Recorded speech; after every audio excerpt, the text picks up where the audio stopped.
Hello everyone, welcome back to English 4 Level 5.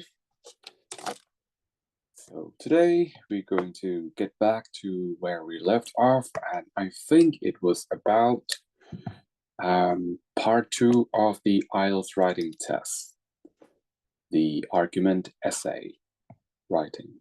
Okay, so without any further ado, let us all begin.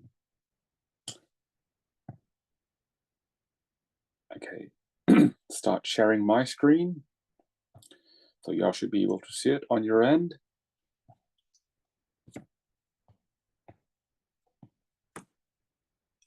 It's been quite cold now in New Zealand.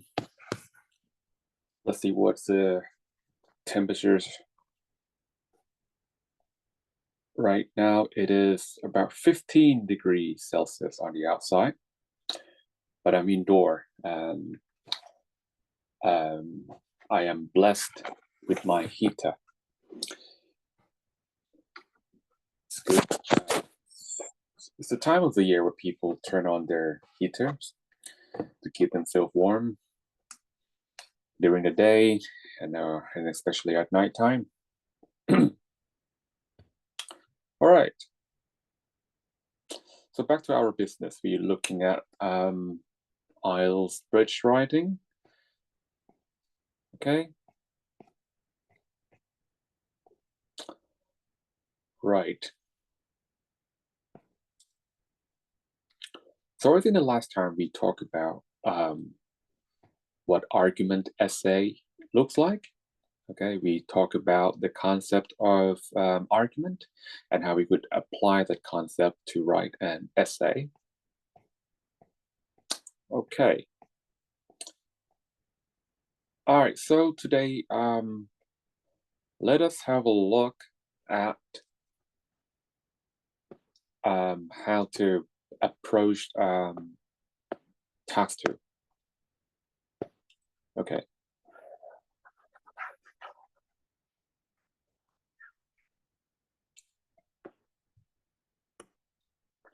So let's talk about time management. So after you completed task 1, you have 40 minutes left to complete your task 2. However, most people would choose to do task 2 first because it carries more marks. And so they would spend about 40 minutes, the first 40 minutes on task 2, and then they will spend whatever time they have left on task 1, which is also not a bad strategy. Okay, so in 40 minutes, what you want to do first of all is to analyze the questions, and you will have 2 minutes to do that. So when we analyze the question, we will just read the statement that is given to us. Like for this example, it says, from a recent study, it was found that students can learn from the internet as much as they would from college. The school is no longer the only choice of education. Do you agree or disagree? Okay, so every time we read the statement, we try to break it down into what is a claim, what is a premise, right? So the premise and a claim, I hope you know what that is. So remember, the argument will consist of claim plus justification. Okay? Sometimes we call justification premise. So premise or justification is just the reason why we believe what we believe. Okay? So I might use this term interchangeably. I don't want you to get confused. All right? Okay. Usually, if we have a sentence that looks like this, we have subject and verb, we have because, and we have another subject and verb. Okay, we can break this down into 2 parts, where the main clause or the independent clause would be the claim, and the sentence that has the conjunction is the premise. Okay, like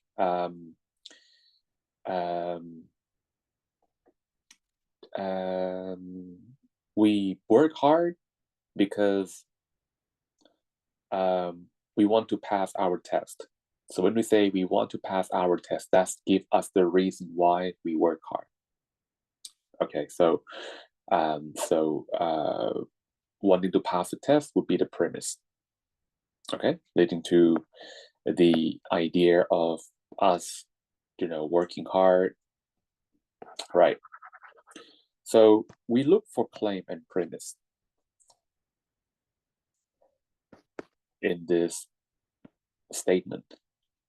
So when you say something like from a study, when it begins with this phrase from a study, is this expression is meant to tell us that whatever whatever follows this expression from a recent study is not meant to be the claim. It's meant to be a premise or a justification.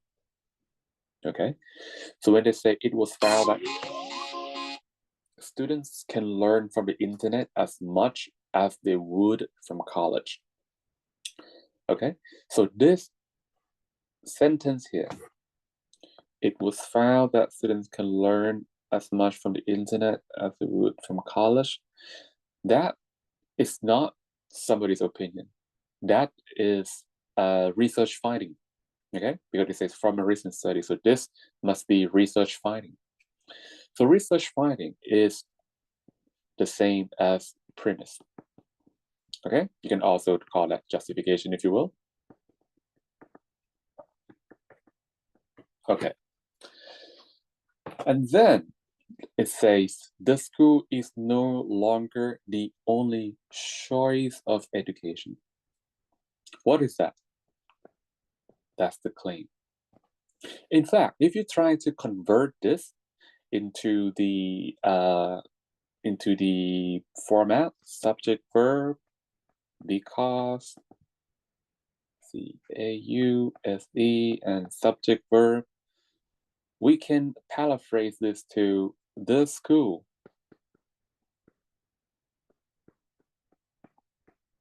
is no longer the only choice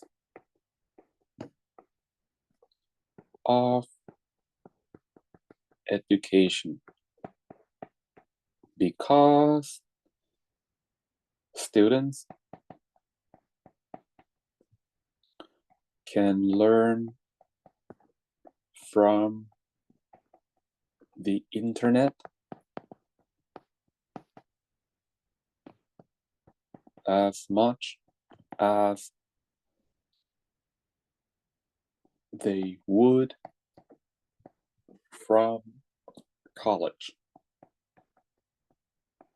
Okay, so notice that it fits the structures perfectly, right? The school is no longer the only choice of education.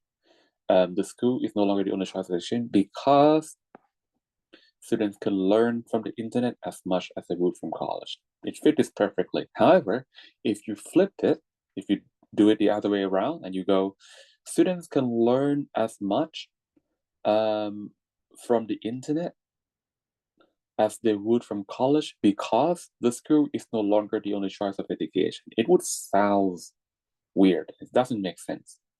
Okay? So maybe this could be one way you can test to see if you have correctly identified the claim and the premise. So basically plug in whatever you believe to be a claim into the structures, right? And what you believe to be a premise into these structures, right? The main clause or the first subject verb here, that is your claim, all right? And the adverb clause that follow, that would be your premise. All right. So once you have identified the claim, right, then you can move on to brainstorm, to generate some ideas. Now, the purpose of brainstorming is to generate ideas, not to support the claim only, but also to contradict the claim, also to argue against that claim. Okay, so we have to play both sides. You have to play the role of a supporter and also the role of a dissenter. Why do we do that? Why don't we just make a decision whether we want to agree with the claim and then come up with reasons to support our side, or disagree and come up with just reasons to support our position? Why don't we do just that? Because in reality, it's not about what you think, it's about what you can explain. Of course, every time you read the statement, it's going to make sense because they will not just randomly give you, something that won't add up, right? Even when you read this, right, it kind of makes sense. We don't need to go to school anymore because students can learn as much from the internet as they would from college. You see, it sounds logical, right? So most of us will be tempted to agree, right? They already try to convince you when they make a statement like this. This is not just some ordinary statement. It is an argument. They give you an argument. So they have already um, um, attached, they have already embed the statement with some argument, right? With some degree of persuasive power, right? They want to convince you to accept the position, okay? But if you fall into that trap, right? If you decide to agree because it sounds pretty logical, then you might find yourself wondering what to write next when you actually, start writing your essay. You might be stuck, usually after the introduction paragraph, when you have, state your position. In your body paragraph, you might get stuck, right? And you will start to feel frustrated, and you start to panic because in the real test, you will have time pressure, okay? And and the more you stress, the less your ability to generate ideas, okay? And if you can't, and the less the ability to generate ideas simply add up to more stress, okay? So you will be panicking on the test day, which is not ideal. All right, so that's why we don't make a decision just by analyzing the questions, right? Just because we understand what the question is doesn't mean we should give the answer right away. Doesn't mean we should decide on where to stand on the issue. Okay, so we want to take some time to generate some ideas. So we're going to play the role of a supporter and see if we can come up with any ideas, any reasons to support the claim. So what was the claim? So the claim suggests that students can learn, sorry. So the claim suggests students can learn, sorry, not that one. This is the claim, right? School is no longer the only choice of education. In other words, young people don't have to go to school anymore to receive education, right? Okay, so that's what it means. But also try to, simplify the statements in a way that you can understand. All right. Okay, so that's the claim. Now, if you want to back that up, then you will have to start thinking about some advantages of internet learning or online learning. Okay, so I have come up with some ideas to back up the claim. So the first benefit of online learning is it can save our time and our money. Okay, second, online learning could allow students to study at their own pace. And third, online learning can encourage students to have self-discipline. So I came up with the three benefits. All right, but I'm not going to try to explain each of my points yet. Okay, I might leave it to you to see if you can, elaborate upon any of this point. But let's try to play devil's advocate. Let's try to see if you can come up with any reasons against the claim. Okay, so the claim is that, people don't have to go to school anymore. They can just stay at their home and watch online lectures. They don't have to ever, come to a physical classroom. And if you think that is the case, if you don't think that is the case, right? If you don't approve of young people staying at home, watching video lectures, then you will have to think of some reasons why they shouldn't study from home. All right, or you can look at it from another perspective and say reasons why they still need to come to school, right? Okay, so you can either talk about the advantages of studying in a brick and mortar settings. In other words, the advantages of coming to a physical class, right? You can also talk about the drawbacks or the disadvantages of internet learning. Okay, either way is fine. Now, let's look at some of the reasons I have provided for you. So first reason is classrooms allows real-time class discussion. So apparently this is the kind of benefit that online learning cannot rival, right? It's real time. I mean, you can see another person's facial expression. You can hear them clearly. So, nothing beats real-time class discussion. All right. Number two, learning experience could be more enjoyable in the class. And number three, degree from college is universally approved. All right. So once you have generated all these points, the next thing you want to do is to revisit each of these points once again, but this time try to elaborate, try to extend your point, try to explain each of these points. Okay, like if you look at the left hand side column, the first bullet point, it says online learning saves time and money. All right, how would you explain this further? All right, maybe you could say, well, online learning can save time and money because students can study from home without having to pay for public transportation to go to school, and they can also save money over meals that they will have to spend when they go outside of their home. All right, so if you think that is good enough explanation, then this part is definitely going to be promising. Okay, so you can keep that point. All right, now you move on to the next one. Online learning allows students to study at their own pace. What does pace here mean? Pace means speed. Okay, so that means online learning allows students to study at your own speed.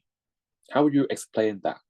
Right, if you could provide further explanation, like, well, students don't have to rush, or they can study at their own pace because they are allowed to watch the video lecture as many times as they please, right? Or they could, yeah, well, basically, like, imagine when you watch YouTube video, right? Especially a tutorials video, right? You can watch watch the first steps and then pause the video and then try to do what you were instructed. Okay, and once you've completed the first step, then you can resume watching the video. All right, to see the demonstration, okay, how to proceed to the next step, and then you can pause the videos again and try to follow what the video suggests. Okay, so you don't always have to follow the instructions while watching, because in the class in physical classroom, all right, imagine when you are when your lecturer try to solve a numerical for you, right? It's going to just keep, writing on the board. It's going to show you, hey, this is the first step you do. You identify the variable, you substitute the variable, and you use these formulas um, to figure out the unknown, and this is how you rearrange, okay? And it's going to be keying numbers in this calculator. So you can't stop your lectures from doing that, right? So when you learn in a class, you cannot be taking note at the same time, because when you start taking notes, then you will be distracted, right? You'll be distracted. The message that he's trying to deliver to you will be interrupted, and you will get lost. So you have to keep watching the lectures, all right, going from the start to finish. So you have to pay a lot of attention, all right. The longer the numerical, the longer the solution, the greater the attention span that you need to have, right? Okay. And a lot of time, when your lecturers finish their demonstration of how to solve numerical, they will just keep on explaining. They will not give you enough time to write things down. Okay, so by the time you start writing, they will already, erase things on the board, and you have nothing to put on your note. Okay, so yeah, it can be quite stressful, trying to learn from the class, especially, you if you engage in a situation where you have to watch someone solving difficult numericals, a lot of steps. Okay, it's better to watch a video, right? Because you can always hit a pause, right? And then try to do it by yourself. Yeah, in fact, I think that is ideal. When students learn to solve numericals, right? They should be allowed to think for themselves, right? Try to um, um, um, come up with a strategy to solve the numericals, okay? And then after a few steps, they don't have to, go all the way from start to finish. They can just try doing the first few steps and then stop and watch the video to see how the lecturers is doing. All right, and you can sort of compare if what you're doing is similar to what your lecturer is doing. Okay, if it is different, if the method is different, then you can always look at the result. If you do you have the same result, if it leads to the same result, then that means there might be two different methods to do this. So you probably have this. Maybe you can just discover a different method, right, to do the same thing. Okay, so you learn that, oh, in order to solve, in order to do this particular calculation, there is more than one method, right? Okay, so you also learn. All right, online learning encourages students to have self-discipline. So what does that mean? Okay, imagine if nobody tells you to go to school, all right? Like you don't have your mom and dad to wake you up in the morning. You're probably going to be, wasting your time over your video games and stuff like that, right? Okay, but at the end of the day, after 3 year, 4 year, you're gonna find yourself unemployed. You're gonna be depressed.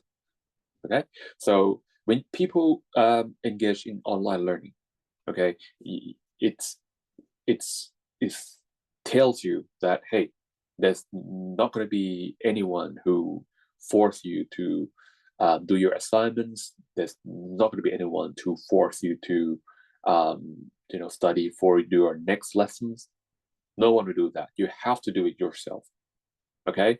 Because if you don't do it, then um, you will not pass the test, or maybe you can pass the test but not with very good results. Okay, so in a way, online learnings teach you to be more mature, all right, to be able to handle yourself, be able to manage yourself, okay, without needing anyone to interfere with your time management. So yeah, so that's what it is meant by encouraging students to have self-discipline, because you will be on your own now. You're your own boss, right? You decide when to study, how many lessons you want to study today, okay? When will you start preparing for your assignment, right? Okay. Next,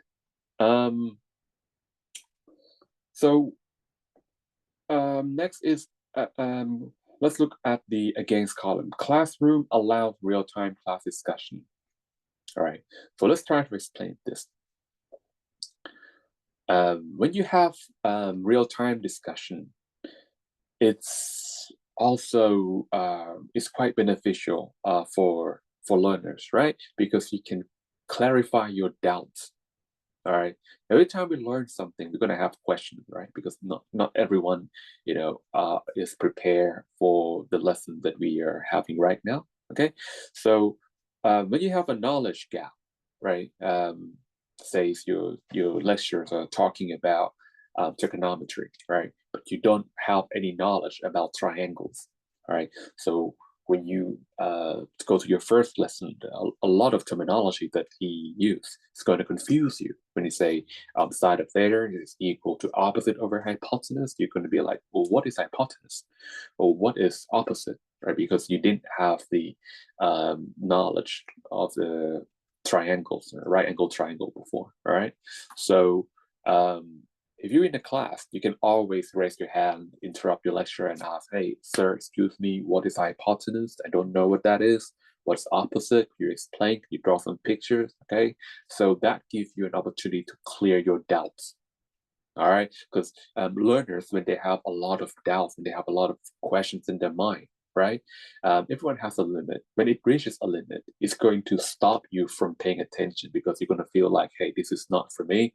This is too hard, and I'm not going to be able to understand anything. You start to feel depressed, you start to feel bored, and you will leave the class, right? Okay, so it's not good to have this doubt building up in your head, right? Every time you have doubt, you're supposed to clear your doubt, ask your lecturer right away, okay?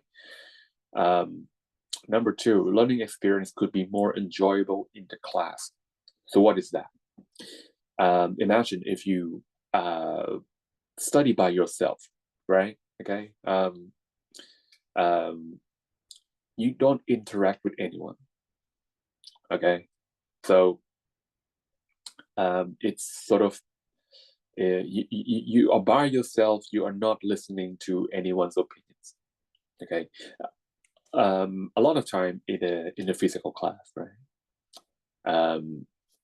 Your friends are going to make some jokes that makes you laugh, right? Your teachers may also make some jokes, to make you laugh, just to, you know, um, ease the tensions that is building up in the class lecture, right? So these sort of things are only present in physical class, right? Your friends making joke, your friends saying something that makes you laugh, your lecturer saying something that makes you laugh, because joke is not something that it is something that you cannot plan, right? You can't plan, hey, today I'm going to make this joke, I'm going to do this joke. It's usually, it's come out of nowhere. It's like a spark, right? You can't keep it, right? A joke, when it's made, when it's spark, you see it and it is gone. I mean, you can't use the same joke two times, right? The first time it's funny, the second time it's not going to be funny anymore. Okay, so that's the magical moments that can only happen in the physical class. So that's more enjoyable, right? Because you can always laugh at your friend jokes, and sharing opinion is also fun, because you will learn things that you didn't know before from your friends. Okay, you're gonna be sharing perspective. All right, you're gonna be learning different methods of solving a problem, right? And degree from college is universally approved. So that means um,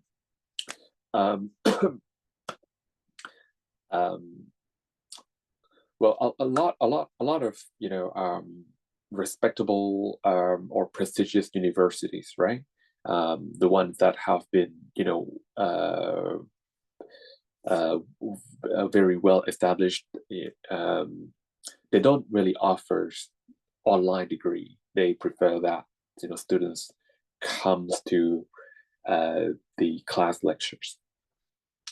Okay, so those famous universities, those highly prestigious university, they don't offer online degree, right? Think about university like Cambridge, Oxford, Harvard, um, um, University of Oakland. Okay, all these high-ranked university don't offer online degree. Okay, because they don't believe that is up to the standard, right? However, there are some other university that offers online degree. Okay, but to some employers, all right, online degree may not be, um, as respectable, may not be as what should I say, credible as the offline degree or the degree that you obtain from going through all the physical lectures, right? So you have you stand a better chance, when you apply for a job, if you list in your resume that, oh, I obtained this diploma from this university and it has a physical setting, right? Okay, so once you have evaluated all these ideas, then you know where you should stand on the issue. Okay, so you judged it by asking yourself if you have enough information to explain each of these points.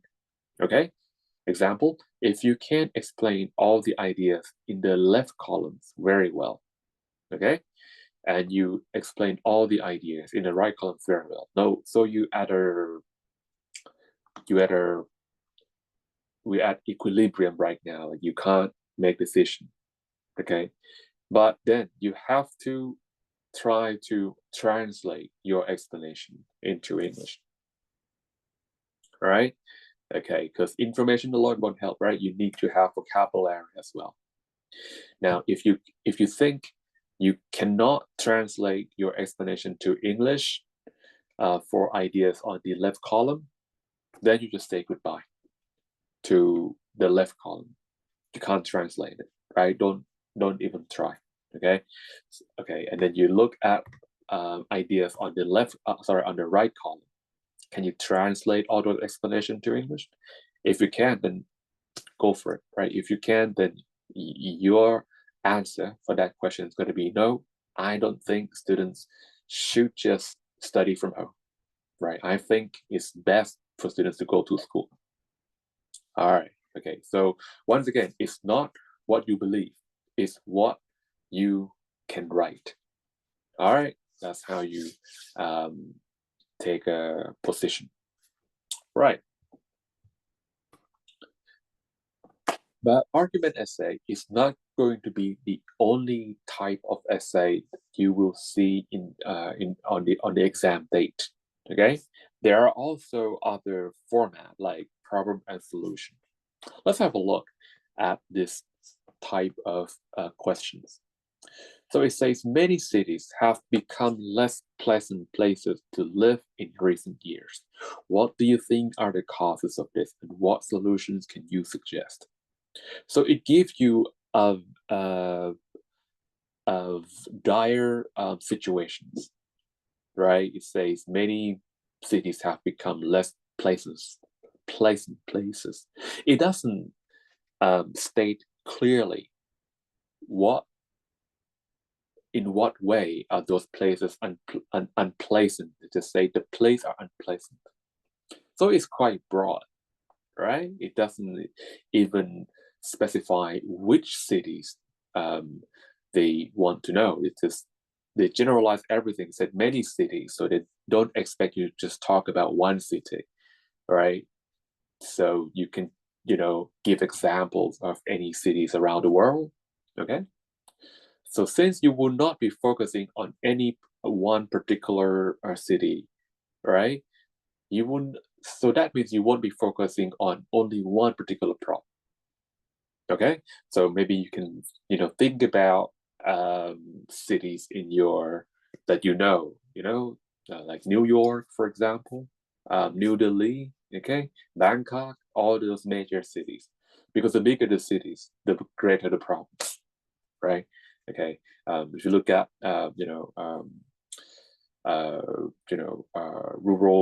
rural areas of your country, it's in some backwater regions, it's not going to be too many problems because of the sparse population, right?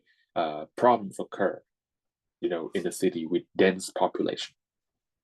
Okay, so overpopulation is it's going to be one of the major problems in big cities like New Delhi, for example, right? A lot of people are living in New Delhi, and overpopulation.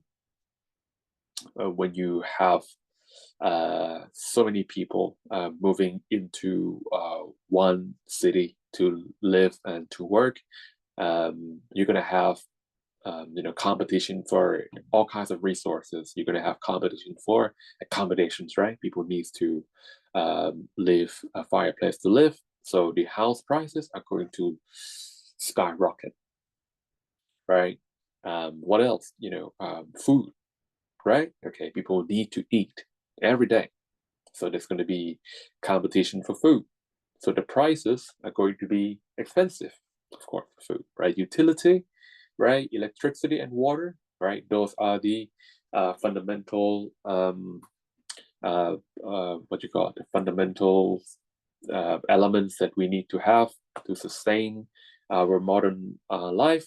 So everyone needs electricity, and high demands means it's going to put a strain on the supply. So they will have to increase the price to try to curb the demand. So people have to pay, more for electricity and water, right? If they live in big cities. Okay, so there's a lot of effects that result from overpopulation, right? Okay, shortage of food is just one example, right? What is the cause of overpopulation? Well, high birth rate is definitely one of them. Okay, now in some country they probably have the religion not to do the birth control, right? So so that's something that you cannot help, right? But but in some part of the world, right, people they have not been educated about safe sex or birth control, so the population can increase dramatically because the people are not aware of that. But apart from high birth rate, we can also have migrations from. It could be migration from people from overseas country to settle down in your country. Say you are like United States of America, like New York, for example, right? You see, people from all parts of the world try to migrate to New York in United States of America looking for job opportunities. Okay, Mexican people, a lot of them have moved to Los Angeles, also New York to find jobs. People from Asian countries also, try to make their way to New York to get a job, and and the uh, increase in migrations, right, increase in the number of immigrants can also lead to overpopulation in major cities. Next is pollution. So pollution, what causes it? Now, there are many different kinds of pollution, right? We have air pollution, water pollution, noise pollution, visual pollution.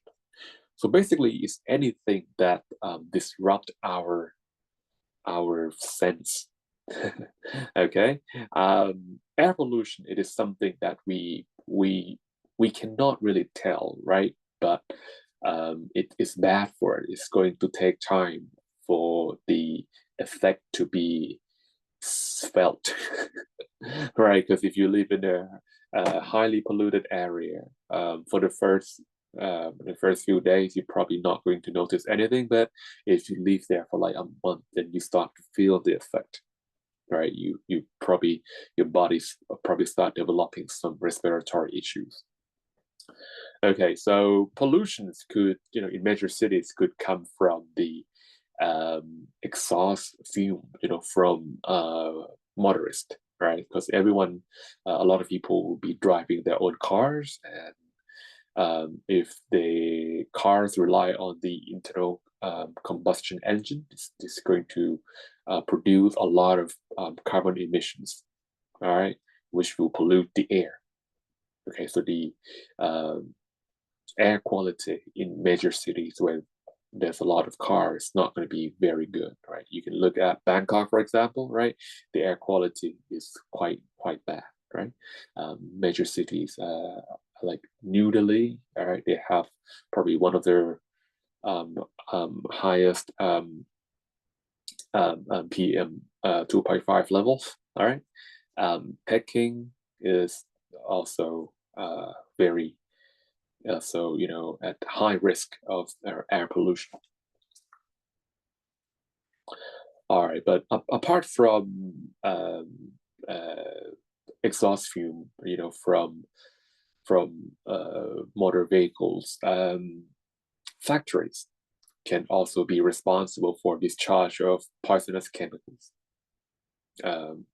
Power station, for example, they are if you have a traditional thermal power stations, the power station is going to be burning things like things like coal or natural gas, and they burn a large amount of coal and natural gas to keep supplying our cities, our homes with electricity. Okay, so they have to keep on burning all of this non-stop, right? 24/7, 24 hours a day, 7 days a week. So imagine you keep burning something 24 hours a day, 7 days a week. What would be the amount of pollution that would come out into the atmosphere? It's going to be huge, right? Okay, so energy sector is also blamed for being one of the major contributor of carbon emissions or greenhouse gases, right? So those are the causes. What about the effect? Pollution is going to, all those chemicals will contaminate the air that we breathe and the water that we consume. Okay, so it's going to have a adverse effect on our health, right? It could lead to respiratory diseases, right? It could impair our body functions. Okay, if the water is not clean, then we could have digestive problem. Okay, and so many other diseases. All right, so our overall health condition is going to drop.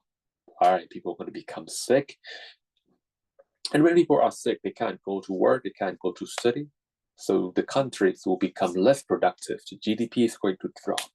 All right, the economy is going to fall, right? And we will have a big problem when the economy fall, right? Okay, right. Heavy traffic, that is quite obvious, right? Heavy traffic.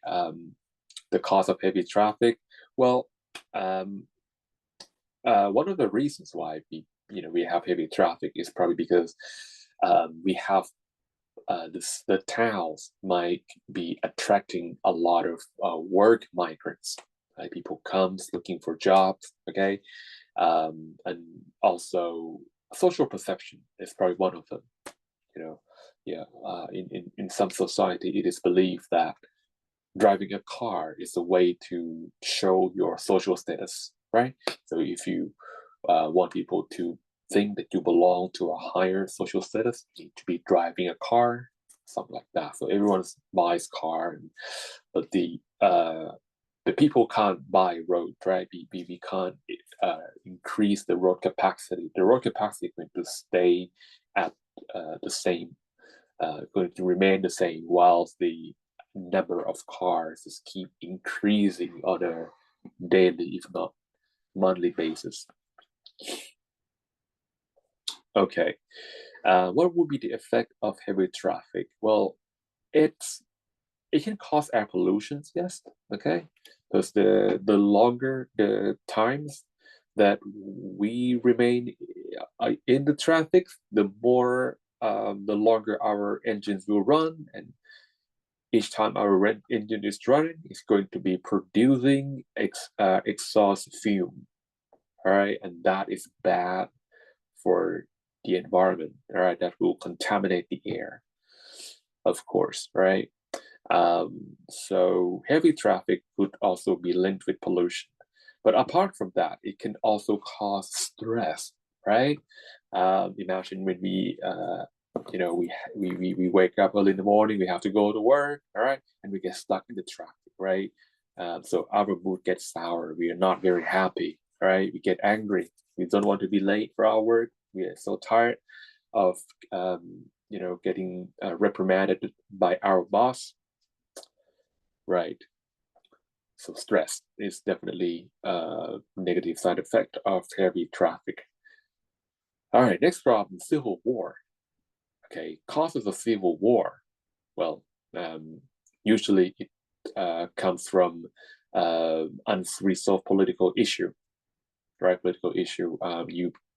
It's also happened in our country at one point, right? We have yellow shirt people and the red shirt people. These two people, they have different ideology regarding how the country should be governed. Okay, have different concepts of democracy.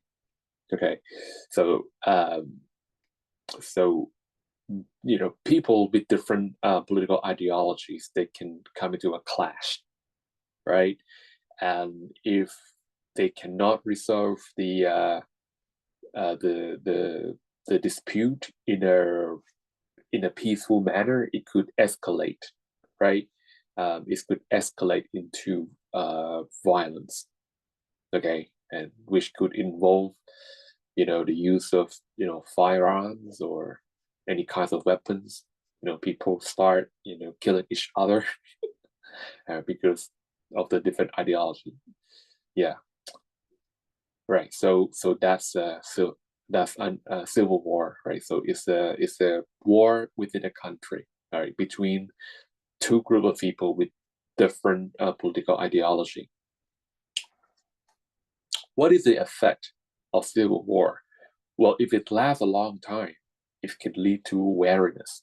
So wariness is a circumstance where people start to feel depressed and very tired, because when you have a war, you can't go to work. You have to be worried constantly about the safety of your life, the safety of your loved ones, safety of your properties.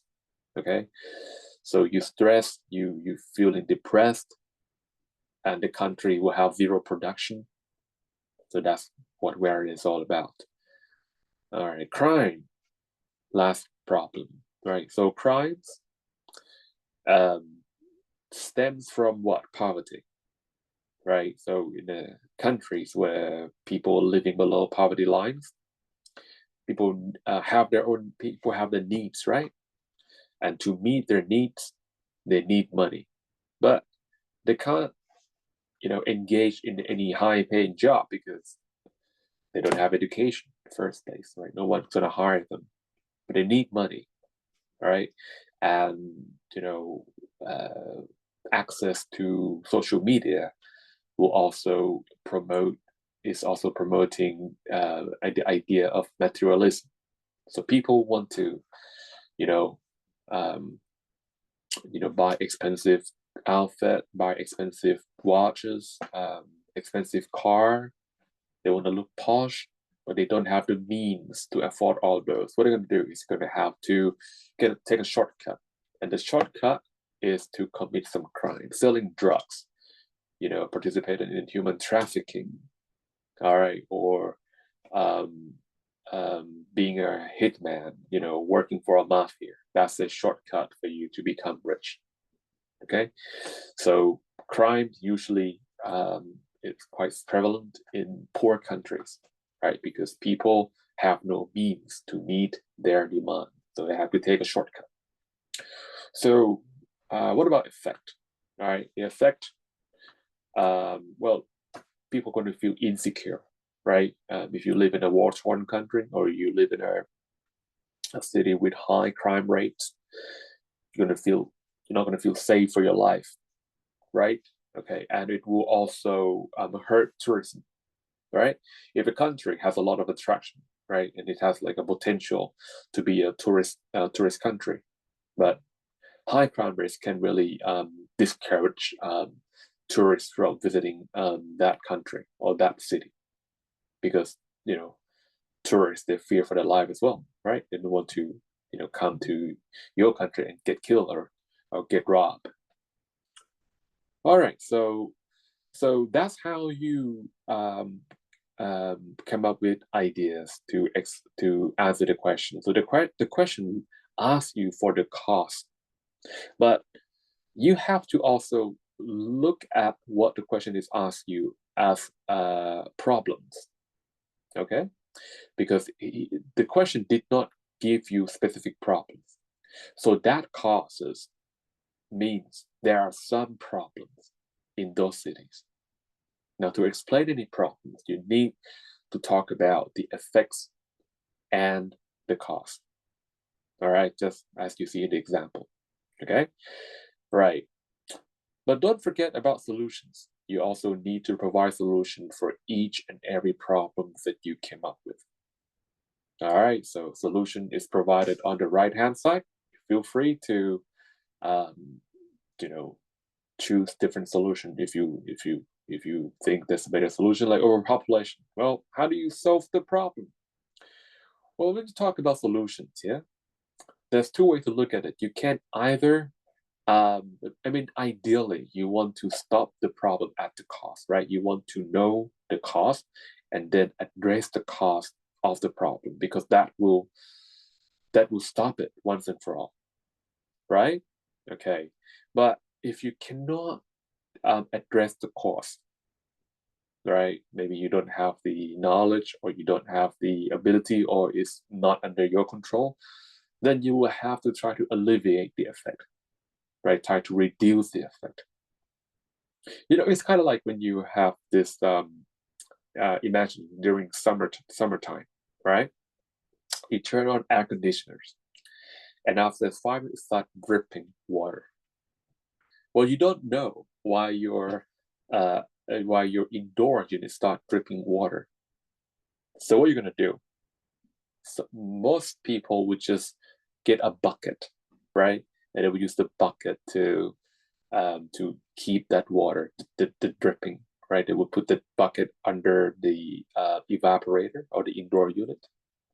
Okay, so that strategy is to alleviate the effect, is to stop that dripping waters, all right, from flooding the room, right? It's better than it's a way to contain the water in one place rather than having it splashing all over your floor. Okay, so that's how you alleviate the effect, but that's not how you solve the problem, because the problem is still there, right? There's something's wrong with the indoor unit that needs to be fixed. Okay, so that strategy, the bucket is just to alleviate the effect, used to contain water. Now, the best solution would be to stop water from dripping. So what you have to do is to, most of the time, the reasons why we have dripping waters is because the the air contains, during summertime, our air has high vapor content in it. In other words, there's a lot of water in the air. We just don't know it, right? Okay, so during the heat exchanging process, right, your indoor unit has a blower, right? It's going to suck in the air in your room. So the air in your room is going to get sucked into the evaporator unit, and it's going to come into physical contact with the evaporator, which looks like a coil, right? It's like a multiple turns of coil. Now inside those coil contain refrigerant in liquid form. Okay, so your indoor air is at a higher temperatures than the liquid refrigerant. So your indoor air, all right, the refrigerant will absorb the heat, right, from your indoor air. And when it absorbs the heat, it's going to change its phase from liquid to vapor, right? And at the same time, all the vapor, all right, in the indoor air, when it loses the heat, is going to condense.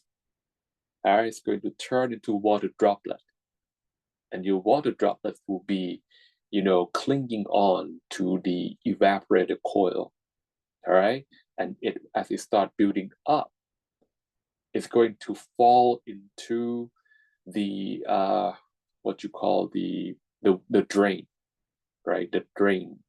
If you take apart your indoor unit, you will see a water drain pipe. Okay, it is designed to take this condensed water out, but sometimes if you have a lot of dust building up on that drain, okay, it can cause that condensed water to overflow, and that's why you have dripping waters in your room. It's quite a natural phenomenon. There's actually nothing wrong with how your AC is operating. It's probably just that the drain pipe, or the water pan, not sure what they call it, is actually too dirty. It has so much dirt or dust building up. Right. Okay. Now, the next type of essay you might experience in the IELTS test is advantage and disadvantage. So, what is it like? Okay, let's have a look at the question. In some countries, young people are encouraged to work or travel for a year between finishing high school and starting university studies. Discuss the advantages and disadvantages for young people who decide to do this. All right. So we are given a situation where,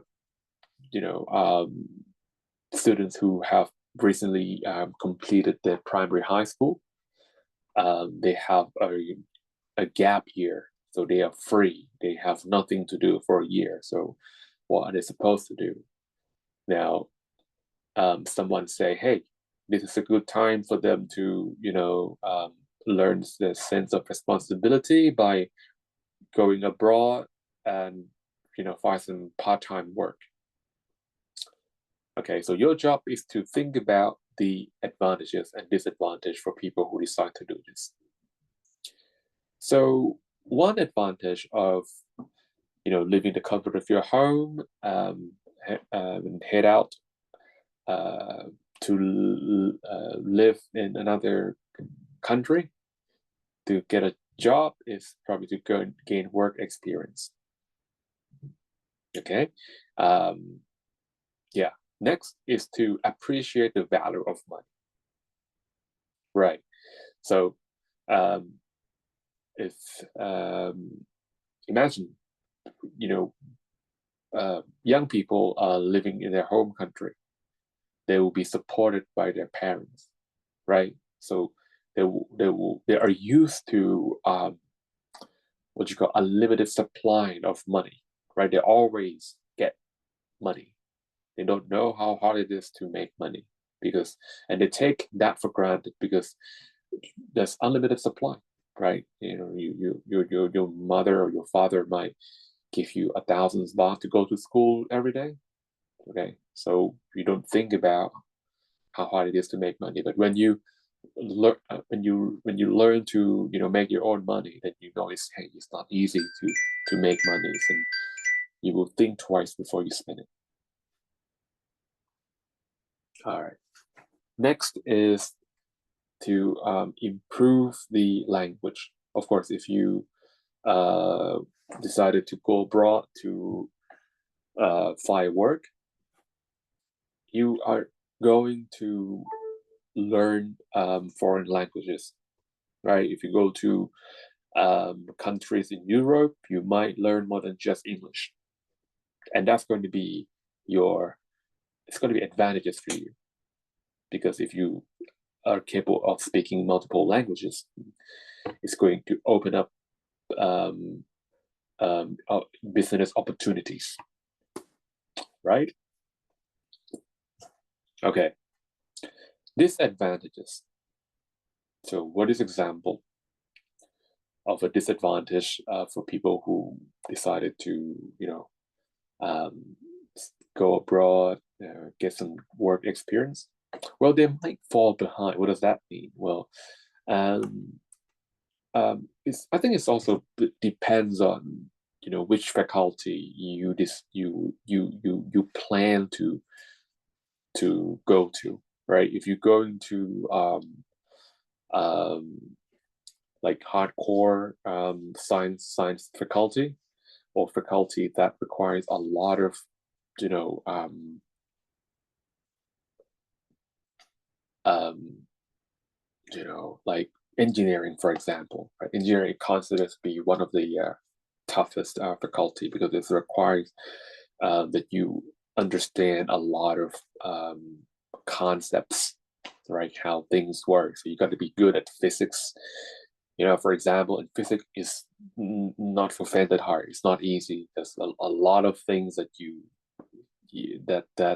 that are not intuitive enough, right?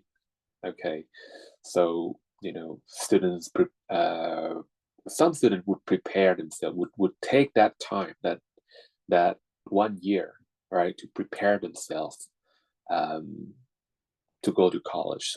So some of them would be studying all the fundamental concepts for physics, for calculus. All right, because if you um, learn that in the lecture, it's not going to be easy, right? It's going to take a repetition. So those who go abroad will not have the opportunity to prepare themselves. So when they go to the class, they're going to find themselves not being able to catch up. It's going to seem that, hey, a lot of the classmates are so ahead of them. They seem to know all the stuff already. And you're like, what is this? I don't understand. You have to keep asking your friends. So you're going to feel stressed out. Next, they may not be mature enough to handle some problems. Right. When you go abroad, right, you're going to be uh, living in a different environment. The law is different, right? The custom different, culture is different. So what is considered to be right, what is considered to be suitable or appropriate in your culture might be considered inappropriate in the different cultures. For example, see, I live in New Zealand, and a lot of people here, they they just seems very they're comfortable walking barefoot. Maybe that's not like that big of a deal, but it's it just doesn't seem right to be walking barefoot outdoor in public areas. But I see a lot of of people in New Zealand walking barefoot in a supermarket, in department store, even in the city. Like imagine you go to Siam Square, you to Siam Paragon, walking barefoot. You know, everyone will look at you, but not in a good way, right? They will look down upon you. So, but this is the kind of a common practice here in New Zealand. People walk barefoot anywhere. All right. So walking barefoot might be acceptable in New Zealand, but not in Thailand. Right? In Thailand, you don't want to see people walking with without shoes or sandals. They need to have some footwear on them. Right? Okay. So what else? In Thailand, right, we don't really care about foreign species, right? We don't care if you're going to bring bananas from your home or apples from your country, strawberry. We don't really care. You can bring whatever you want, whatever seeds, whatever pets. If you can't make it through the custom, nobody's going to check, right? You can bring anything to Thailand except drugs, right? Okay, but New Zealand is quite the opposite. They don't want you to bring any wooden objects, all right, any plant seeds or any animals, because they are so protective about their ecosystems, right? They don't want any foreign species to enter their land, and they will do whatever it takes to get rid of that foreign species. Okay, there was a time when I watched the news about a kind of clamshells that some scientists just discovered that they don't belong to New Zealand. This caused a lot of trouble in the country. I mean, a lot of people really get freaked out about that clamshells. They start hunting those clamshells so frantically. They would post signs on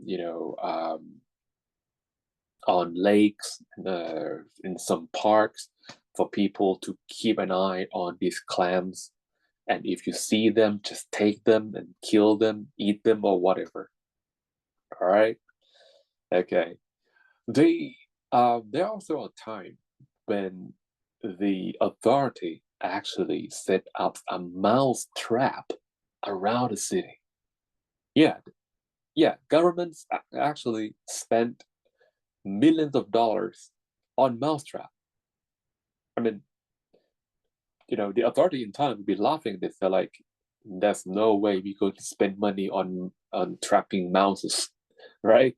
Okay, but New Zealand government is different. They take this very seriously. They literally set up mousetrap around the city, on the beach, in the corner, in the park, set up mousetraps, to trap all those rodents that they believe to be of invasive species, coming from outside land.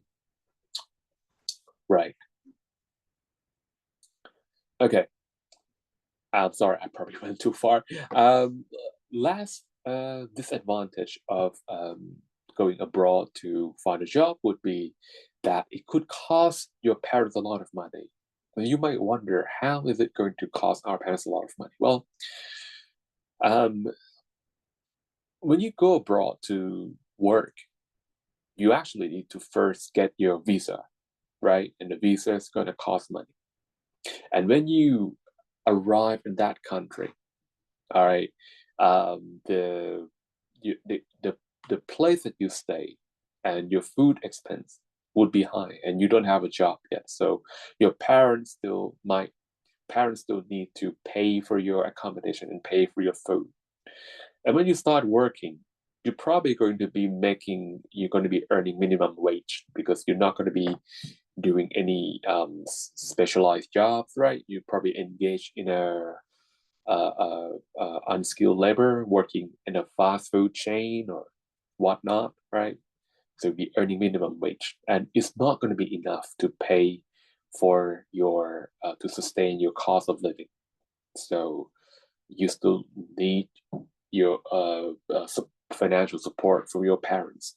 Okay, and your parents will be paying at higher rate because there's currency conversion. So it's probably going to end up costing your parents more money. All right, let's take a 10 minutes break right now, and then we will come back to look at how to develop a strategy to boost our persuasive power. All right, I'll see you in a minute, in 10 minutes.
Okay. So now let us now talk about two different um, strategies, okay, to organize our essay.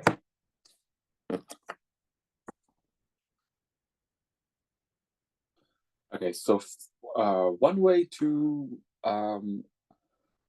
organize our essay is by using argument-led approach. So what is argument-led approach? All right, so argument-led approach is a way to develop an argument where you where you look at both sides of the issues, where you acknowledge the counter arguments. Okay, so for example, if I were to tell you that the best way to learn English is by no, not the best way to learn English. If I were to tell you that we can actually learn to write or speak good English without leaving our home country. Okay? Would you believe me? You will not believe me, right? Okay? Now, if I continue by saying that we can learn to write and speak good English without leaving our country because we can always use the internet and AI to help us to learn and to help us to practice. Would you believe me? Well, some people might not. Okay, those people who do not believe me, they probably have their own reasons. They probably still focus on the advantages of going to overseas country, right? Going to UK, going to Australia to learn the language. They probably still believe in those benefits. So if you want to convince, those people who think differently from you will have to um, you will have to try to understand why they see it that way, right? Why do some people feel that going abroad is the best way to learn English, right? This is actually an old idea. It has been on for generations, right? The best way to learn to speak English is to go to UK, go to America, Canada, Australia, New Zealand. Okay, now that idea stems from the belief that the improvement of English language will depends on the amount of exposure, right? Okay, so by putting yourself in countries like New Zealand, England, Australia, you increase the amount of exposure to English. All right, and the amount of English exposure, it goes hand in hand with the your English progress or your English improvement level. They believe these two things have positive correlation or directly proportional. The more you expose, the the more developed your English is. All right. Okay. Well, this is actually true, right? It's true in the sense that more exposure to English will help you to sort of recognize expressions that are very common, right?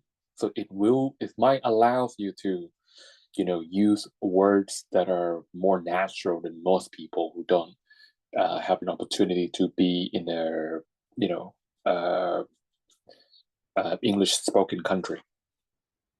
But um, some people might forget the fact that, you know, not everyone is brave enough. Not everyone can stand the pressure of being um, of being asked to repeat themselves, right?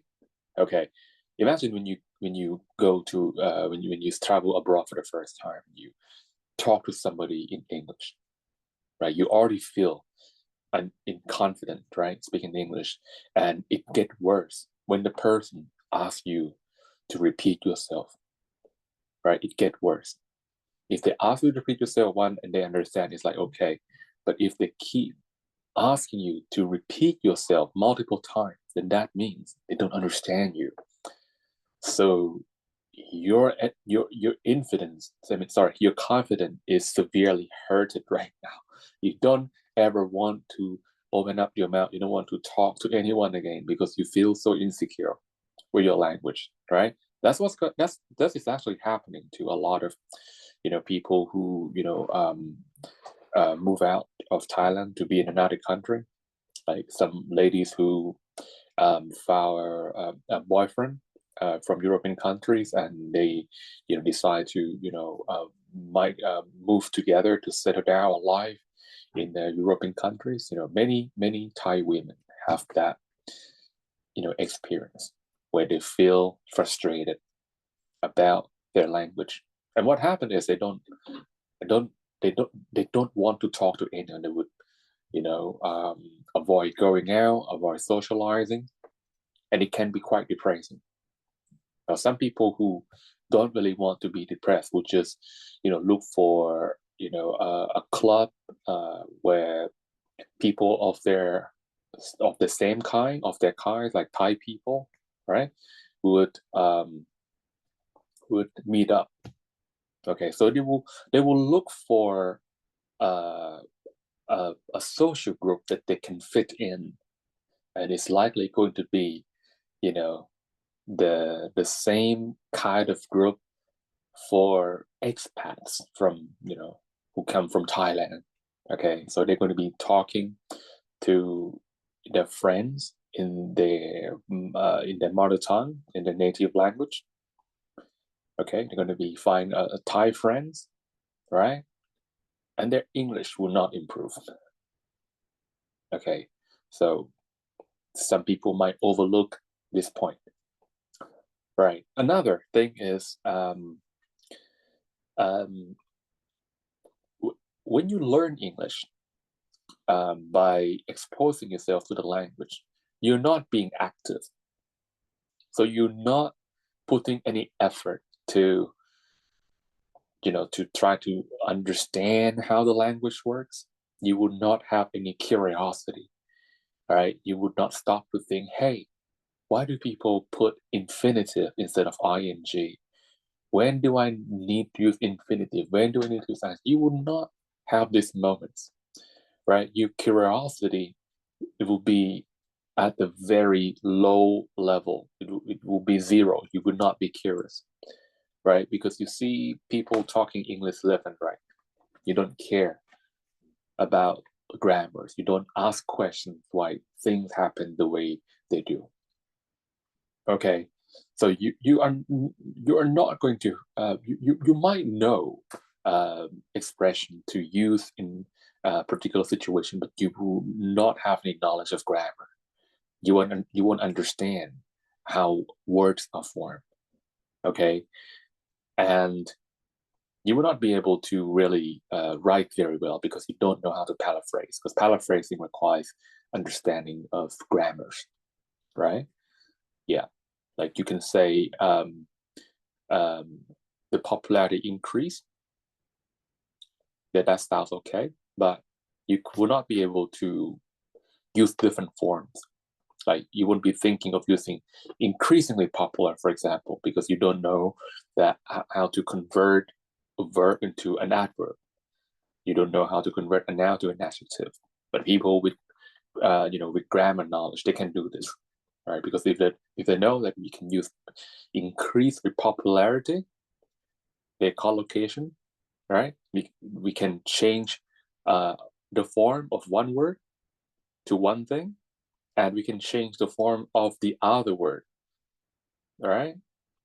And as long as those two forms do not have grammatical conflict, like if I change a noun, popularity, to an adjective popular, and I change from increase, which is a verb, to increase, which is an adverb, I can still use these two new forms together because adverb can modify adjective. So I can say increasingly popular, right? Okay. So, so based on those standpoints, right? You when you develop an argument, you will have to say, okay, it's understandable why some people believe in learning English from an overseas country. They do so because they believe exposure leads to improvement. But they probably forget the fact that before that improvement can happen, an individual or a person will have to go through all sort of trouble, all sort of struggle. Okay? And many people would decide to give up before they see the result. And at the end of the day, their effort would just go to waste. All the money they spent would go to waste. Because after a year or 5 years, they will just come back home in Thailand with no improvement, with zero improvement. Okay, so you see, so the way we use our argument-led strategy is that we have to show our reader that we have considered the opposite side already. Okay, but we don't just stop there, right? We have to come back to our side and try to show the readers why is it that learning English in your own country is possible and perhaps even more superior than visiting the English spoken country. So I can continue by saying that, in fact, if anyone wants to learn English, right, they can do it easily by turning the environment into the product. So to turn the environment into the product, it can be done easily. It's by deciding, what kind of media you want to access. Say you are kind of person who read news, right? In the morning, you always read the news. Instead of reading news that is written in Thai, read news that is written in English. Okay? If you're a kind of person who like to watch TV show, change from watching Thai TV show to foreign TV show. If you're a kind of person who are very inquisitive, you like to learn something new, instead of watching Thai, channel on YouTube, watch English channel on YouTube. It teach you how to do stuff, teach you how to cook, how to fix electrical appliances. Basically, you can do the same thing that you do every day, right? Go to the same media platform, but you just switch the channel, like instead of watching, reading Thai, you reading English. Watching Thai, you watch English. You listen Thai, you listen to English. If you like listening to Thai music, try listening to English music. English songs. Okay? That's how you surround yourself with English. All right?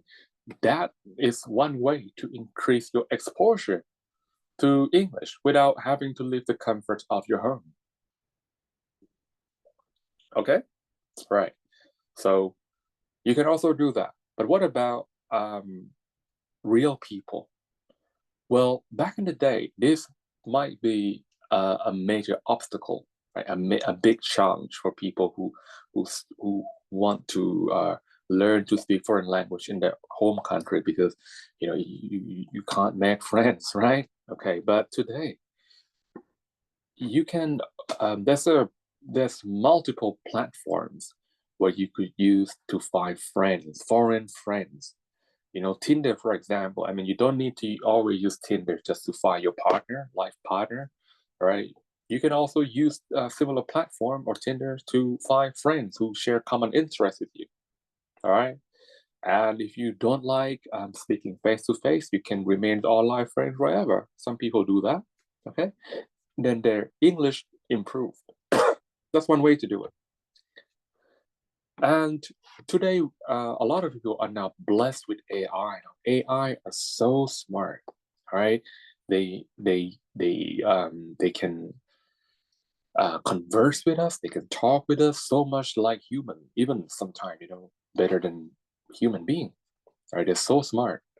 Um, so you could use your AI as your partner. You can talk to your AI, and you can even give your AI instruction to correct your English every time you make a mistakes.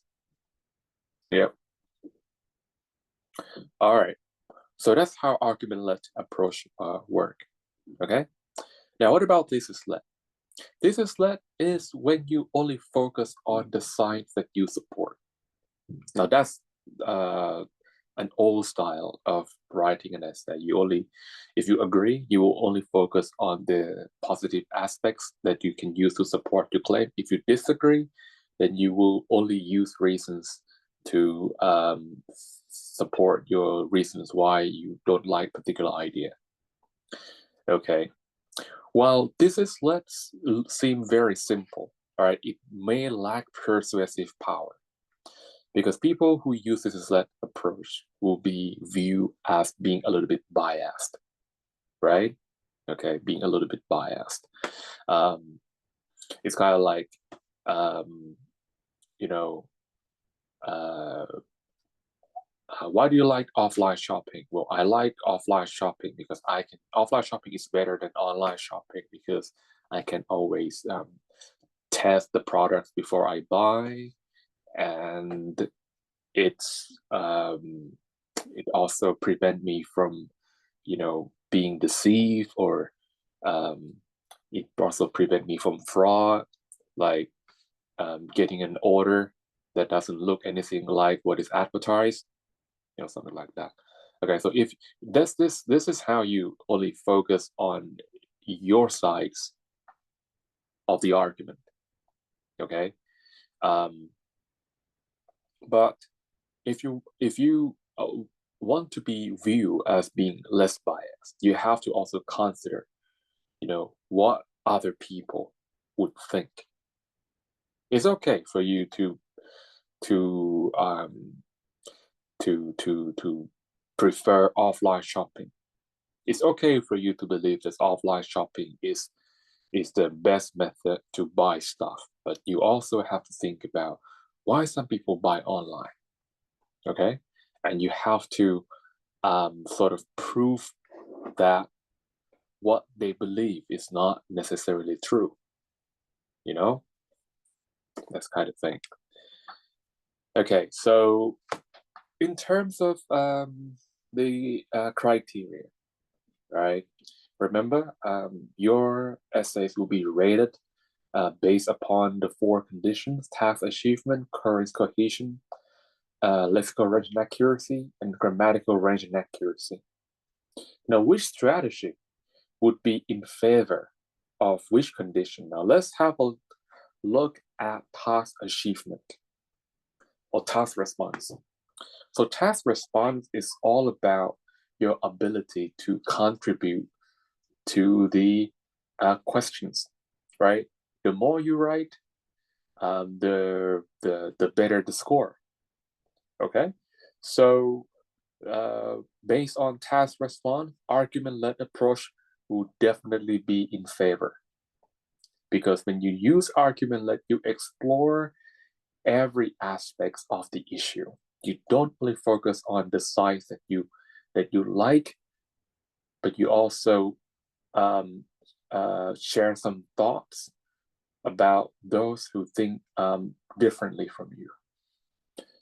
So argument-led approach is definitely going to be in favor of the task response. Next is the coherence cohesion. Okay, now argument-led approach, well, from one perspective, it can be slightly challenging to organize the response, because you will have two different trains of thoughts that contradict each other, right? You are more likely to talk about ideas that are opposite from you first, just to show your reader that you have considered the opposite view. And then you have to try to come up with reasons to refute those ideas. Okay? It's going to be similar to the essays that we read a long time ago, about whether we should have the zoo in our countries or not. If you remember, the writer actually, the advocate of the zoo, he believed that the zoo is very important and we should not shut them down. We should have zoos, right? But instead of starting his body paragraph by talking about the benefit of the zoo, he actually started talking about why some people dislike the zoo. So he said some people didn't like the zoo because they believe animals are being incarcerated for no reason, right? People dislike the zoo because animals are not living a healthy life. Okay, but it is perfect. It is actually quite nice that you consider that you take some time to consider the opposite views, but you also have to challenge those ideas. All right, you have to prove that those ideas are not necessarily true. All right, for example, you could say, well, for those people who think that animals are not being treated fairly, they are looking at it the wrong way. All right. In fact, the zoos are not trying to incarcerate animals. They're not trying to imprison the animals. The zoos are not trying to detain or limit the freedom. In fact, the zoos are trying to protect animals from being harmed by those who, want to take advantage of the animals, right? Those who like to poach animals, hunt animals, kill them and sell them for the fur or for the meat or for the bones or whatever, right? So the zoos are keeping those bad people away from the animals. So the zoo is actually trying to protect. Yeah, that's how you refute it. What about the second point? The second point was that animals may not be living a healthy life in the zoo. Well, the reason why people see it that way is probably because they believe zoos, need is a kind of business where the main income is from the visitors. But in reality, many zoos are operated by the government, right? Okay. And the funding doesn't come from, private sector. It comes from the government. So as long as, people still go to work and pay taxes, right? The zoos will always have budget from the government because the government, they receive tax money from the people and they're going to use tax money, all right, to fund many projects, right? They're going to use that tax money to build hospital, to build park, to build infrastructures, roads, um, um, transmission lines, everything, including the zoo. So the money doesn't really come from the visitors. Of course, the visitor is going to be charged admission fee, and that money can go directly to, whatever, to food budget or whatever, right? But the zoos already have a steady income source, and that is from the government, right? Because almost everywhere in the world, when you go to the zoo, it's the government's property, right? It's not owned by some rich guys. It's government's property. So the zoos already have, government's budget, right? Okay, so you have to challenge those ideas. Okay, and then you can, um, you know, tip the balance in your favor by talking about other benefits of the zoo that cannot be challenged by people who are from the opposite side. Okay, right. So that's it about how to decide a layout. So deciding a layout is basically picking the right strategy. Now, it may seem to you that I really promote argument-led approach, but as far as coherence and coherence is concerned, right? If you are not very skilled, if you are not very familiar with the use of transitional device, okay, to show opposite thoughts, right? The use of conjunction like although, despite, however. If you're not familiar with those, then maybe argument-led is not the right strategy for you. Maybe you should just stick to the thesis-led approach, right, for course correlation. Yeah, moving on to lexical range and accuracy. So lexical range and accuracy is all about the use of words, right? You want to use variety of words, and you want to use them naturally. Okay, argument-led will definitely play in your favor. Why? Because it's going to embrace, it's going to cover both sides of the issues. So you're definitely going to write more if you use argument-led approach. Because not only will you focus on the side that you support, you have to mention points from the side that you don't support as well. So that will add up to vocabulary. You will have more than just one set of vocabulary. You will have multiple sets of vocabulary, right? Which is quite advantageous.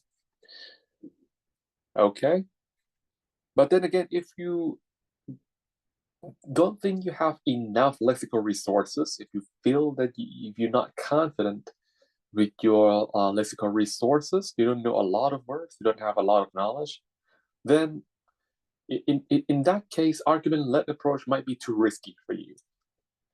All right, it might lead to errors, right? It might lead to a lot of errors, and the more the errors, the less natural and the more confusing your writing will be.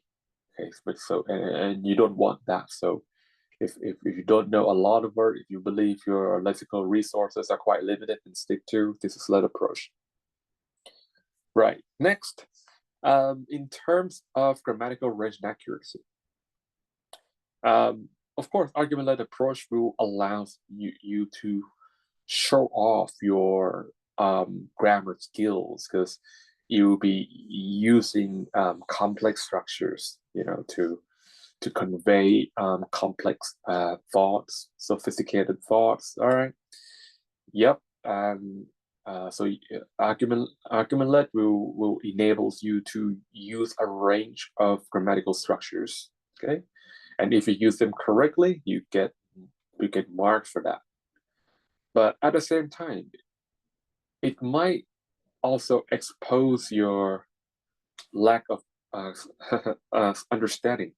Okay, if you use a certain structure in a wrong situation, then it's going to show that you don't probably understand the use of that structures very well, and that's going to be bad for your grammar points. Okay, so yep, argument-led definitely enables you to show off your skill, but if you want to be playing safe, all right, thesis-led approach is a more conservative strategy if you want to play safe.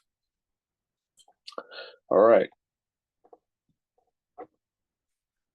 Okay, so once you have decided on how you want to develop your argument, whether to use argument-led approach or thesis-led approach, your next step will be to start writing, okay? And you will have what? 30 minutes only, right? You have 30 minutes. So in 30 minutes, you will have to write first your introduction, okay? And you can also follow this guideline on this page on how you write an introduction. But from the previous session, I already talked about what you need to have in your introduction. If you remember the bullet points, there are 4 things you want to include in your introduction, and that begins with what? The problem statement, right? You need to tell your reader what sort of problem you're dealing with. Second would be the debate issue, or the subject of debate, right? What are you arguing about? What are people having disagreement about? What are people having a dispute about? Are they having a dispute about solutions to a problem? Are they having a dispute about the cause of the problem? What sort of dispute do they have, right? And third would be, different viewpoints, right? Okay. For this particular problem, okay, you already realize they're discussing what will be the best solutions. But what are some of those solutions? What is solution 1? What solution 2? And which solution would you pick if you were to have the power to decide? Which solution would you pick? And that would be your main idea or your thesis. Okay? All right, so that's how it works.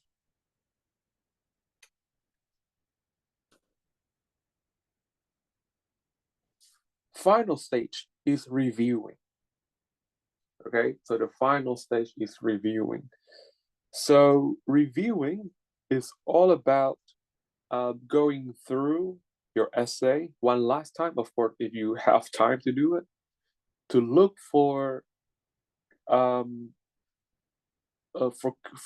common mistakes that you make.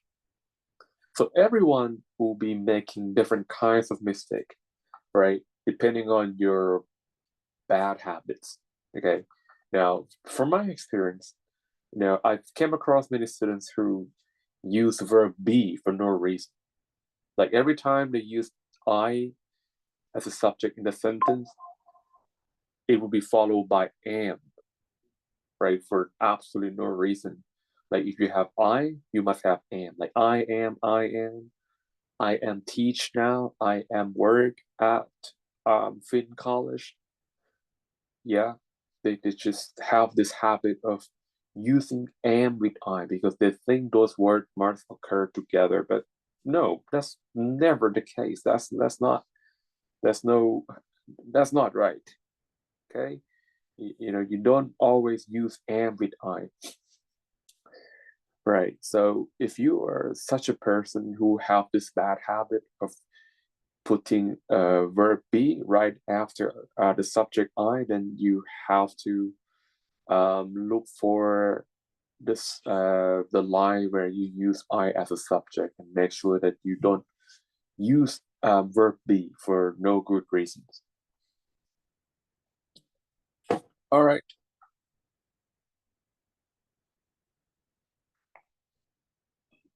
Okay.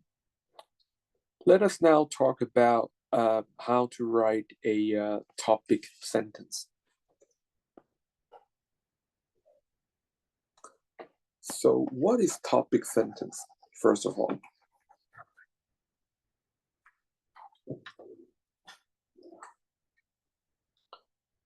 So a topic sentence it could be in a sentence format, right? So it could have a subject and verb, or it could be just a prepositional phrase. But the purpose that is served is that it tells your reader what this paragraph is about, right? What you as a reader can expect in this paragraph. That's the main goal of a topic sentence. So in order to achieve that goal, your topic sentence must have 2 things. One is that it must have the main topic, and it must have the words to control the idea. All right. So these two components are crucial for forming or for writing a topic sentence. Now you would notice one thing, that both the main topic and the idea controlling words, they are noun, right? Both of them are noun.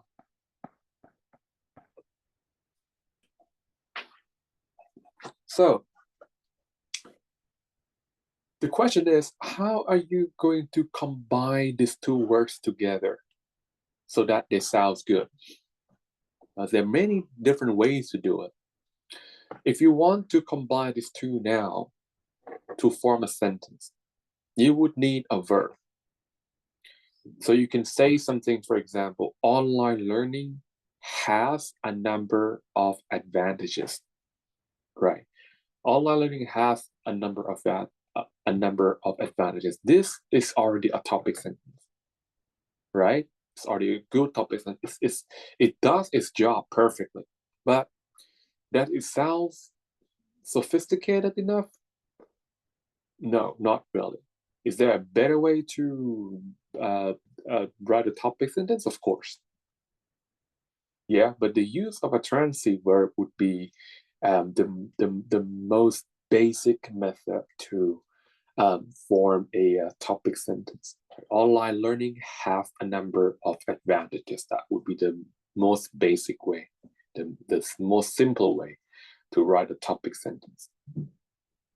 Now, what is another way? Another method is to use there are, like in this example. So they're going to use there are with the idea controlling word. Say you want to talk about benefits of something. You can say there are a number of benefits. You want to talk about the drawbacks. So you change your idea controlling word to drawbacks. It's going to be there are a lot of drawbacks or a number of drawbacks. So your idea controlling words can change, right? It doesn't have to be advantages. It could be disadvantages. It could be examples. It could be causes of the problem. It could be effects of some phenomenon. It could be anything. Okay? All right. So you just pair up there are with your ideas controlling word. And then you will try to add some identity or identifier by using preposition like this. So when I say there are a number of advantages, people don't know what sort of advantages would I be talking about, right? So you will have to give it some identity. You would have to sort of limit the scope by using words like offered by online learning. So when you say offered by online learning, okay, it's now clear what sort of advantages you were talking about. All right. Okay. Now, what if you don't like these two methods that I show you? You don't want to use transitive verb. You don't want to use there are. Are there any other way? Yes, of course. Okay. You can start your topic sentence with a prepositions like regarding.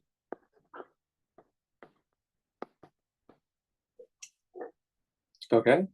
And then this could be followed by idea controlling words like regarding a number.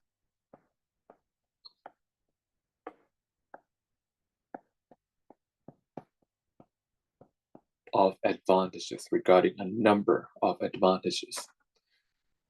And you can use a preposition like offer by,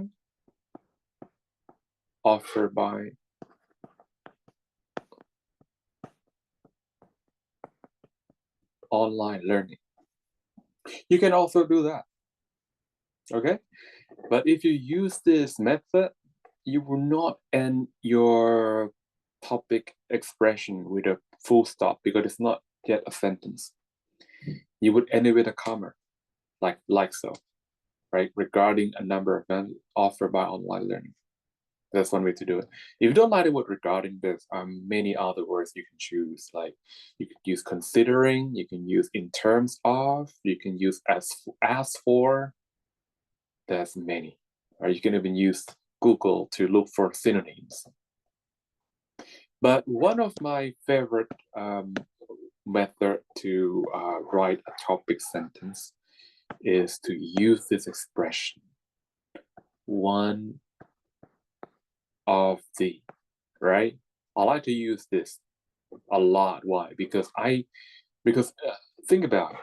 When you write your body paragraph after your topic sentence, you will need your first point, and there's a gap between that topic sentence and the point, right? And most people fill that gap by using words like firstly or first of all.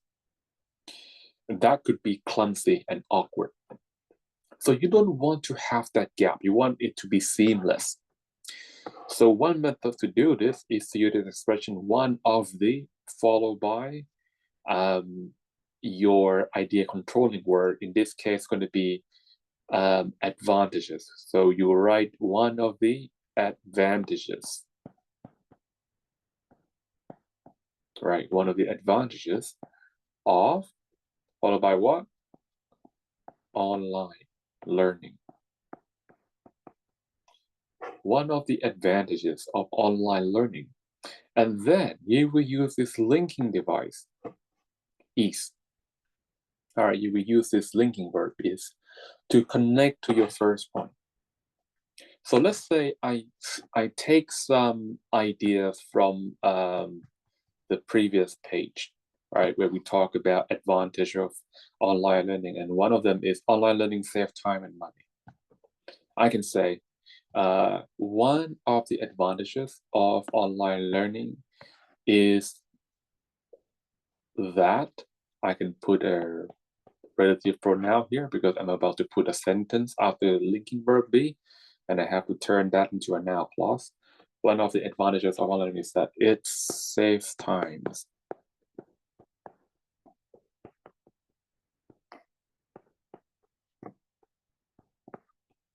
and money.